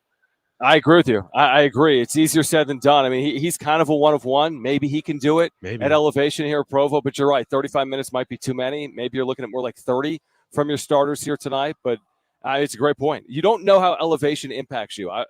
Here, I'll give you a stupid comp real quick before we start Trainwreck Radio. Oh, yes. I'll use me. I was on a treadmill this morning. I felt like I was going to die. Oh. And I was going like 4.5 miles an hour. See, the first thing I think of when I think of Jaden Ledee is you. Well, that's why I said it was a stupid comp. Yeah, but I'm like, oh, Jaden Ledee. If I'm an indication, I'm 43 and out of shape, and I was breathing heavy on a treadmill, so hopefully that doesn't impact Jaden Ledee. You realize that his thighs are the size of both of your legs and arms combined? I do realize that. Yeah, I do. Yeah. I've come to a realization. It's okay. And his biceps are as big as your head. Yeah, it's fine. Yeah, it's fine. All right, coming up next, John is in Utah, Provo, to call the BYU Aztecs game. But coming up next, we have a special giveaway for you for Trainwreck Radio. Call right now, 844-570-1360. That's 844-570-1360. We're giving away. Hold on. What is this special? You have to say what the giveaway is. I was literally just saying we have a pair of tickets to the Rady's Children's Invitational. Okay, I was saying that's like a special giveaway. I got you. It's special. It's awesome. So call right now, 844-570-1360 if you want to play Trainwreck Radio. Pair of tickets to the Rady's Children's Invitational here in San Diego up for grabs. 844-570-1360. Trainwreck Radio coming up next.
All right, coming up next, Trainwreck Radio. We're playing for a pair of tickets to the Rady's Children's Invitational here in San Diego between the Hawkeyes, USC, Seton Hall, and the Oklahoma Sooners.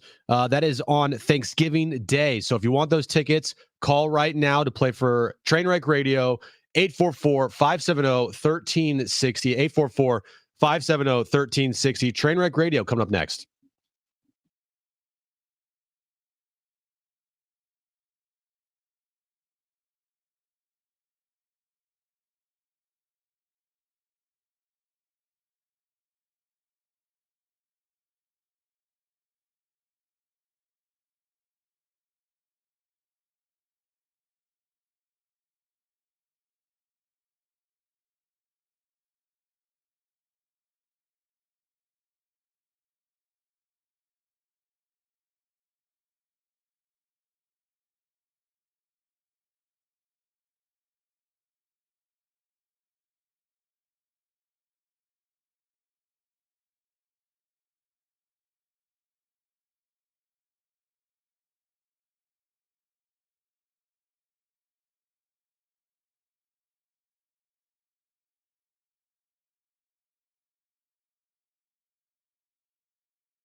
All right, so like we said at the start of the show, it wouldn't be Jon and Jim without technical difficulties.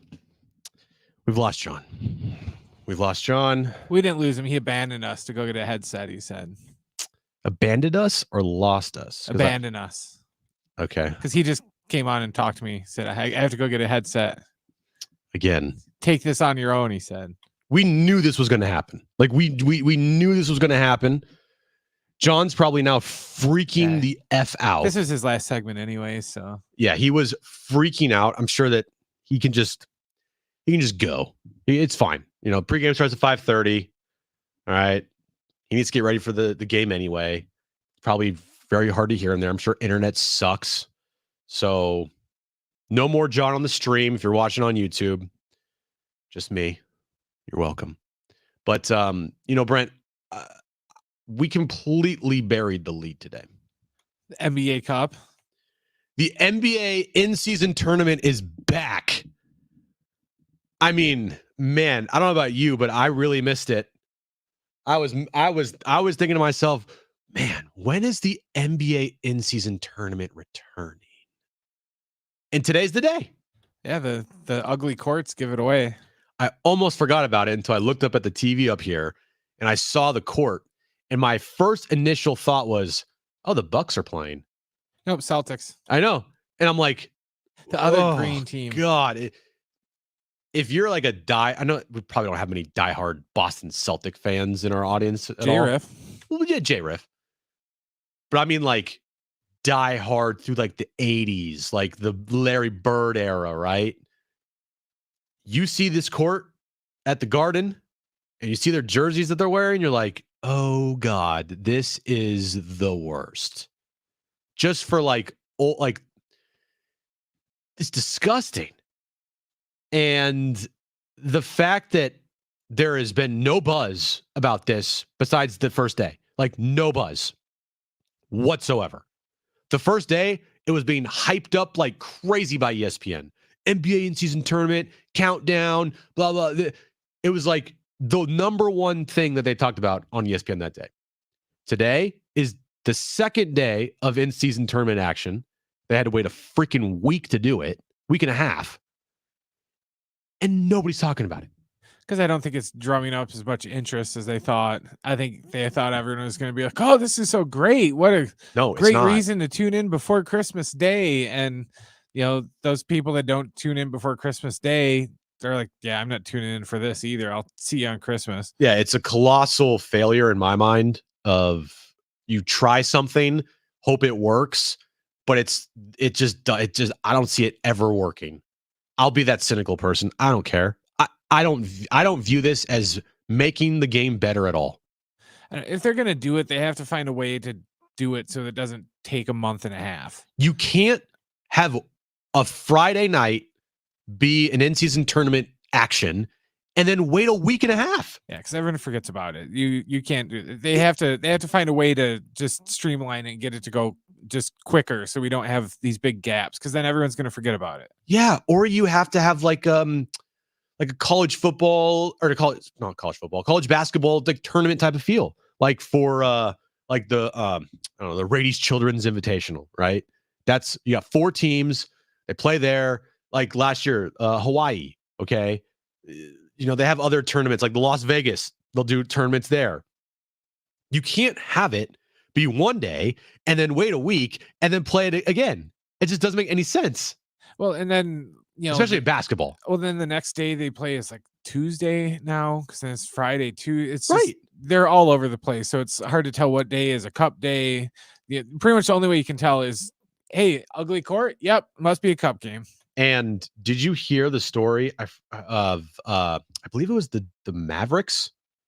I think it might have been the Mavericks, but they're playing on one of the teams is playing on a regular court tonight for an in-season tournament game, because this stupid in-season tournament court got all jacked up during the last game. And so it's in such bad condition that they like literally can't play on this court tonight. That just shows you again how stupid this is, how the NBA is like, okay, try it out one time, it's fine, but don't shove this down my throat for the next however many years because you need to get a TV deal. Like, I'm sorry. After this year, change it up. You have more faith than I do if you think it's going to be around in a couple of years. You don't think it's going to be around in a couple of years? No. I hope not.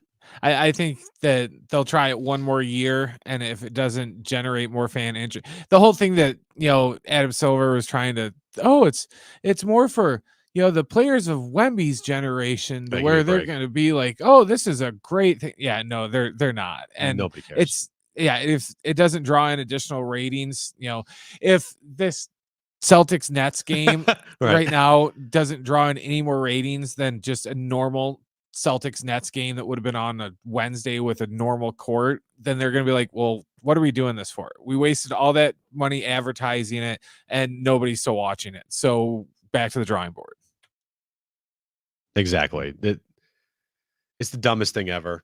If you're a basketball fan, I don't see how this excites you to a level where you have to stop everything you're doing on a Friday night to watch an in-season tournament game.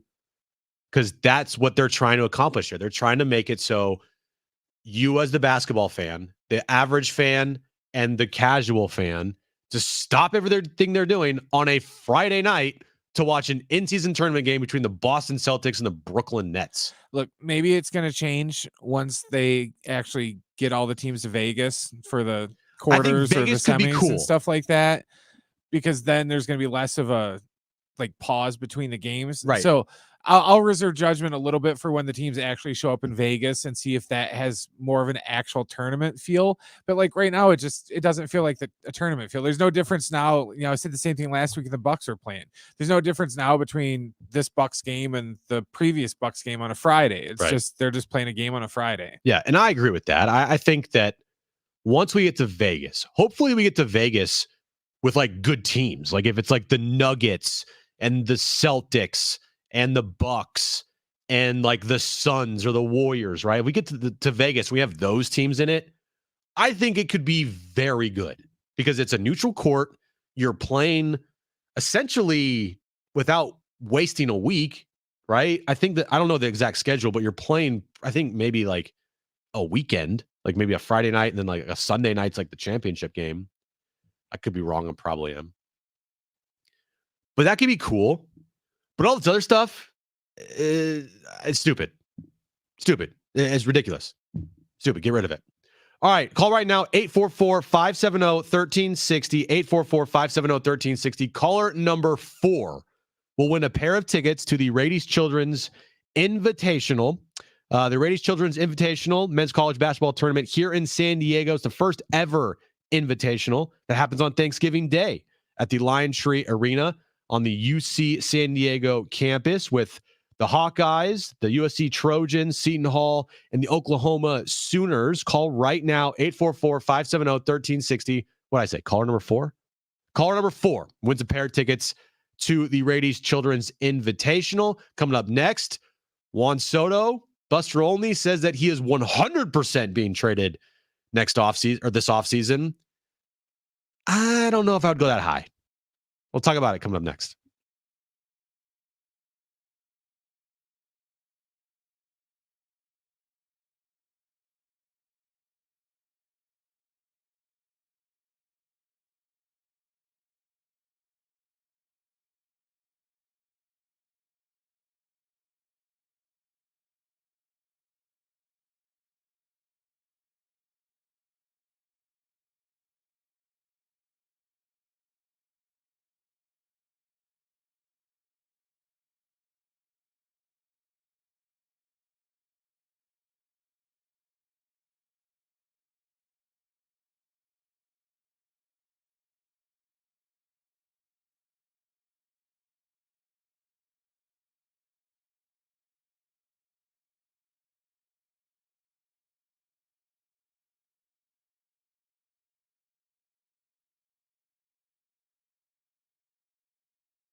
All right, this update is brought to you by Staples Stores. We'll start with college football news of the day. Jim Harbaugh has been suspended for the final 3 games of the year for the sign stealing scandal at Michigan. Moving over to college basketball tonight, San Diego State takes on BYU. 6:01 is when the tip-off time is set. 5:30 is when our pregame coverage starts right here on San Diego Sports 760. And tomorrow afternoon, San Diego State takes on Colorado State. 4 p.m. kickoff, 2 p.m. is when the pregame coverage starts. Staples holiday deals mean amazing savings for the holiday season. Right now, save 50% on custom holiday cards and invitations, as well as custom photo gifts like mugs and calendars. Offer ends 12/16. Visit staples.com/print for more details. Have yourself a merry little holiday deal at Staples.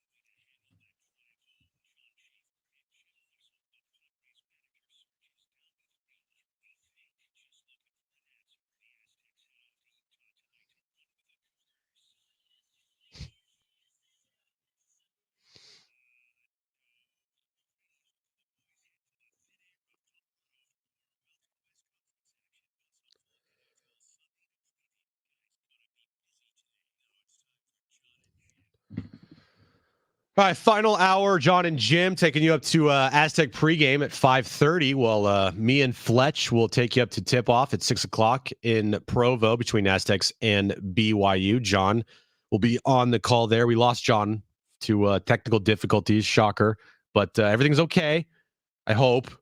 He'll be back, 6 o'clock, tip-off right here on San Diego Sports 760. You know, the Juan Soto, I guess, rumor mill throughout the offseason, it's not going away. If anybody thinks that this is going away, you're wildly mistaken. This has just started. We haven't even got to the winter meetings yet. Imagine the winter meetings and the amount of rumors that we'll be hearing about Juan Soto.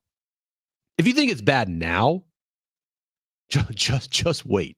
It's going to be way worse up until the day he potentially and maybe eventually is traded. This ain't going away anytime soon. This is going to be ramping up every week, every day. There will be more rumors and new rumors coming out about Juan Soto's future and more, I guess, insiders and people inside the industry saying that Juan Soto, the likelihood of him being traded is very high. And I heard from this executive that Juan Soto's gone and this rumor here and this rumor there. It's not going away. It's not going away at all.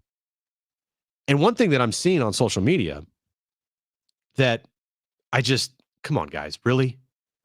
Is this, that there's this narrative from the media to drive Juan Soto out of San Diego. Oh, it's our fault again. Okay. I mean, give me a break. Guys, if you think that there is this media-driven narrative to drive Juan Soto out of San Diego, you're out of your freaking mind. You like literally are out of your mind. So MLB Network, Brent, posted a, I guess, little video vignette because they talked about the Buster Olney, what he said on the Michael Kay show today on MLB Network. And I know you don't have the audio. It's fine. Don't worry about it. But because I just saw it, but they discussed it, and the description of this tweet says, "quote I would be very surprised if he's wearing a Padres uniform in February." From Dan Plesac, and it says the MLB Tonight crew discusses the recent rumors surrounding Juan Soto. And I'm just looking at some of these quote tweets. I get the MLB media is pushing a narrative out. All these rumors from the outlets just want Juan Soto out of San Diego, guys. If you truly think that the media wants Juan Soto out of San Diego and they want him in New York because it's a better media market and a bigger brand, you're delusional. There's no media-driven anything here. This is a Padres-driven thing because the Padres have put themselves in this situation why everyone's talking about Juan Soto potentially being traded. Oh, really? I thought we were all in collusion with New York media to give them all the best athletes because we don't want to cover any good athletes. Sometimes I just wonder, and maybe it's my fault for seeing this on social media and following maybe some of these people, or not even following some of these people, but seeing on my For You, I guess, page, people talking about how it's the media driving a narrative and the media is this and you're wrong and blah, blah, blah. It's like, guys, chill the F out. The reason why so many people in the quote media and guys like Alden Gonzalez and Buster Olney are talking about Juan Soto being traded and these convictions of, oh yeah, he's going to be 100% traded. No, I don't think he's going to be 100% traded. Like that's a very high number for me. That's like definitive from Buster Olney there. I wouldn't say it's definitive. I still think there's a chance he could come back and they could just roll it back next year and decide to fill out the holes with internal candidates, and it won't be as good, but they don't want to trade Juan Soto because they traded Juan Soto for a purpose, and the purpose was 3 seasons. Look, some people just always have constant blinders on to where when it comes to their team, sure. no matter, if they can see with their own eyes that, the house is on fire. No, it's not. Everything's still sunshines, rainbows, and lollipops. It's all good. There's nothing going on here. And anyone that says that it isn't 100% great, then, they just have some agenda against us. And, they're just spreading lies because, they just are doing it. They don't need to have a reason. It's just all lies because everything is great. Like, listen to some of these quote tweets to the MLB Network thing. This is a coordinated media campaign against the Padres. The media members are getting ready to end their weekend by spreading Juan Soto rumors to spite the Padres fan base. Another one here. Insiders are just against the Padres. This is ridiculous. Another one. This is like the 4th media hit on the Padres and Soto. Give it a rest. I mean, I just sometimes maybe it's not a coincidence then. Sometimes I just want to give up. When multiple outlets report something, then maybe it's not just rumors and hearsay after that. Sometimes I just want to give up, because if you truly are out there and you believe that these people here in the media like are out to get the Padres, like I hate the Padres, so I'm gonna try to speak it into existence to have Juan Soto be traded. It's a media hit. I don't know what to tell you. That's a you problem. You have trust issues. You have issues with not, just thinking the media is always out to get you. Like, when Joe Buck does football games and the running bit is every opposing team's, fan base thinks that Joe Bucks hate their team. Yeah. Packers hate Buck. Yeah, Packers hate every fan base. It's like, oh, Joe Buck and Troy Aikman, they hate the Niners. They hate the Bears. Why are they so pro this team? They hate my team. It's just ridiculous. That's how I view this. Okay. Get your head out of the sand. The media is not out to a coordinated hit on the Padres talking about Juan Soto being traded. The Padres did it to themselves. AJ Preller did it to himself. All right. AJ Preller is the one in this organization to have these rumors pop up because of the amount of holes they have to fill. And when fans and us look at the team and try to figure out this puzzle, the one piece that fits in the puzzle that we don't want to do, but it fits, is the trading Juan Soto to fill the other gaps of the team. And that's why we're talking about it. Well, especially if they're not going to have the money to re-sign him, then, what are you going to do? Just hold on to him and then just let him go? Exactly. See, I think I would rather do that, Brent, than trade him now. The reason being, you invested so much in Juan Soto by trading 5 top prospects or 4 top prospects, or whatever the case may be, to get him, to essentially pull the plug now with a year remaining. To me, what was the point then? The point was for 3 years.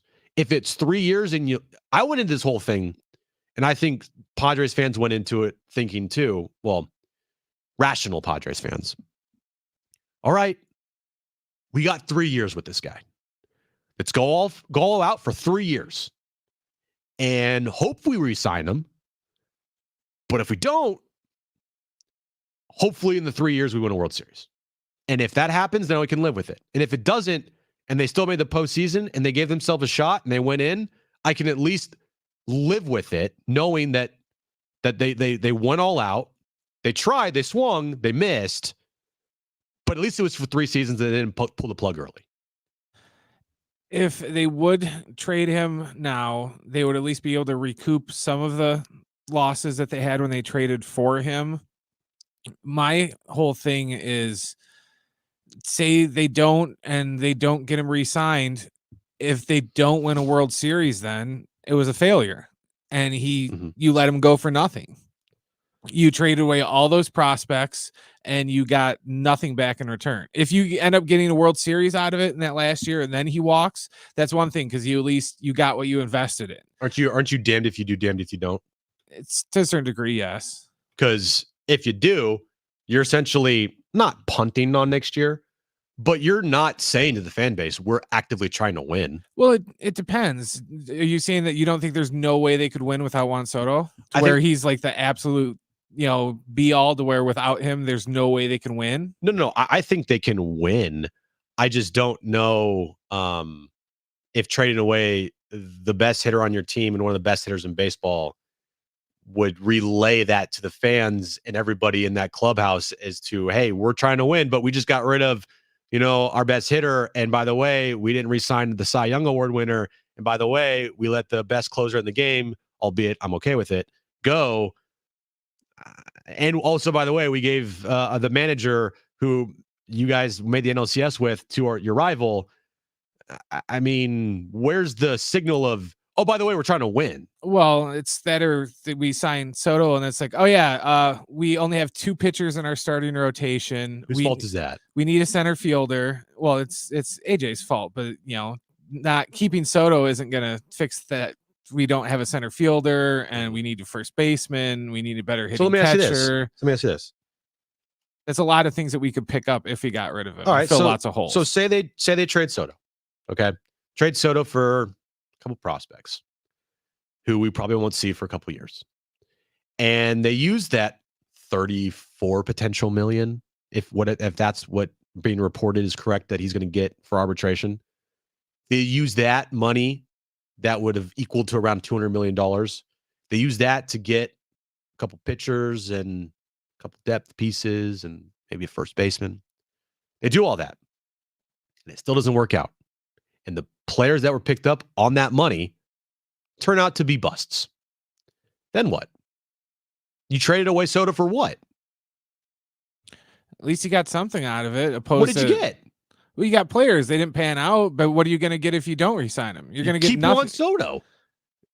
You keep Juan Soto. You get it. You keep a guy who easily could win an MVP next season.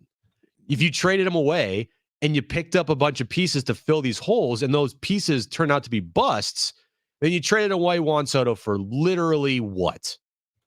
Yeah, but it goes both ways, though, because if you don't trade him away and then you don't win and he doesn't get an MVP and then he walks, but what would you put more? Then you get nothing back in return and you just let him go. What would you say is more likelier to happen? Juan Soto having an MVP season for you, or the players that are picked up as you get Juan Soto out the door turning out to be not great? It depends what they get for prospects. It's not like they're going to be like, oh, here's our, third string AAA shortstop. But that's what I'm saying, Brent, is regardless of who they get, I don't care who they get. It's not about the prospects either. It's about who they get to fill these holes for next season. If those players turn out to suck and not help you in the way that you thought, right? They're not as good as Waka, not as good as Lugo. You're not going to find anybody I think is as good as Blake Snell. I'd be shocked if you found anybody that can match Blake Snell's year next year like you did this past season. Same thing with Josh Hader, okay? You don't find any pieces. You find the pieces, quote, like you fill those holes, right? But those pieces that filled the holes don't give you anywhere near what you want or expected. So now you're dealt with, you lost Juan Soto to pick up these pieces to fill the holes, but the pieces you got all suck. Or would you rather keep Juan Soto, the likelihood of him having a amazing, crazy good season is higher than all of that? Would you want to do that, or would you want to have the chance of the players you pick up to replace to fill the needs by getting rid of Juan Soto all being bad? Either way, you're going to end up with nothing. If you end up with those, 4 or 5 players and they all end up being busts, then you end up with nothing. If you don't trade him and then he walks, then you end up with nothing. So at the end of the day, when you look in your hand, there's going to be nothing in it. Mm-hmm. So it's either you want to take the risk and try and get some prospects and fill holes for the future, and just hope it pans out. And if it doesn't, then you're going to end up empty-handed either way, or just let him walk. Well, that's the catch-22 is, if he walks, you get nothing. Mm-hmm. So it's, either you deal him and get something in return, or you just let him walk and you get nothing in return. And they've already done that. It's kind of like the lottery thing. You can't play if you don't win. Yeah. If you, those prospects, they might not pan out, but they might. You can't win if you don't play the lottery? Is that what you're saying? Yeah, at least that's what they told me. Oh, I didn't know that. The guy at the gas station said I can't win if I don't play. So I wish I could. They've already gone the route of being left with nothing for Blake Snell and Josh Hader. So we know how that turned out. Josh Hader, Blake Snell, they got nothing for it. Do you want to sit there and risk it with Juan Soto next season and potentially turn out with nothing afterwards? Do you want to risk it and have Juan Soto be on the team next year? He could go out next year and have an MVP type of season. But at the end, you could be left with nothing and potentially not win a World Series. Or do you want to trade Juan Soto, the best hitter on your team, one of the best hitters in baseball, to fill a couple holes that need to be filled? Don't get me wrong. But are those holes going to equal the value of Juan Soto for next season? I don't know. Well, look at it this way. Let's say they keep him. What are we going to be talking about more next season? How we don't have a first baseman, we don't have a center fielder, and we don't have a hitting catcher, or how great Juan Soto is? Because this year we talked more about how we don't have a center fielder, we don't have a first baseman, and we don't have a hitting catcher, opposed to, hey, look how great Juan Soto is this year. Well, that's and I like Juan Soto. I sound like I'm, the president of the Juan Soto haters club, but I like Juan Soto. It's just I'm looking for, just looking at the long run here in the big picture. And that's I think what a lot of people are doing. I'm with you, Brent. Like I love Juan Soto. I think Juan Soto, if you're to tell me out of maybe any player on this team who would I want to build around, I might pick Juan Soto.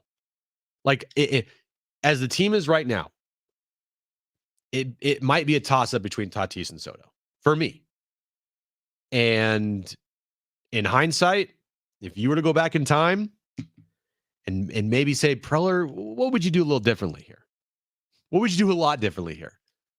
After the Soto trade, I think maybe kind of hold his ground and have this team be built around the two 24-year-olds in Fernando Tatis and Juan Soto, instead of being built around aging 30-year-olds that are on the decline in Xander Bogaerts and Manny Machado. Because that essentially what is happening right now. Now, yes, Tatis is there as well. It's not just Bogaerts and Manny. But that's what happened this past offseason. The choice was made. The choice was Xander Bogaerts and Manny Machado over Juan Soto and Fernando Tatis Jr. That's just what it was. All right, quickly before we get to the pregame show, Brent, we don't have any time after this. The Loki finale last night. The Loki finale. I'm assuming it is the series finale. It felt like a series finale. It didn't feel like there was going to be another season of Loki after this because there's no spoilers here. They didn't tease anything for a season. Like they didn't say like, oh, he's coming like season 3. Disney hasn't announced anything. There hasn't been an announcement or anything like that. But I personally, Brent, thought it was easily the best Marvel TV show they've done. Like no questions asked for me. And I thought that with last night, it was probably my favorite finale of any Marvel TV show they've done. Yeah, they nailed it for the most part without getting into spoiler stuff. They did a good job of closing it in a way that if stuff doesn't work out with Jonathan Major's court case, that they won't screw themselves They over. gave them outs. They gave them outs for sure. But yeah, it was good. I had a Marvel packed night because I pretty much I know. finished the Loki finale and then jumped in the car and went to AMC and watched the Marvels, which I like that too. Marvels was fun. Did it like flow, like watching the Loki finale into Marvels? Did Yes, like make you don't have to. They weren't like connected or anything. But okay? Yeah, the Marvels was really short, so the pacing was really quick. So it just went. And Marvels was fun. If you liked the Miss Marvel show, you'll. Did like you the have Marvels to a lot. watch Loki to understand Marvels at all? No. No. Okay. No. Was you, this? you need to watch Miss Marvel. If you didn't watch Miss Marvel, you'll be a little confused. So I kind of went through Miss Marvel pretty quickly. I liked Miss Marvel. I thought that Marvel was good. But anyway, I thought Loki was fantastic. There was some scenes where it's just like all they did was talk, just talking in a room, and I thought those were some of the best scenes. You don't need any CGI overload. You don't need some crazy fight scene. Just talking was the best. All right, coming up next, we have the Aztecs pregame show. Me and Fletch will take you up to tip off right here on San Diego Sports 760. Jon Schaefer is courtside for the Aztecs BYU game. 6:01 tip off there. Thank you to Brent. Thank you to all of you. Thank you to John. And we are back on Monday. Maybe we'll have a manager for the Padres by then. Until then, stay right here. Pre-game show for the Aztecs coming up next on San Diego Sports 760.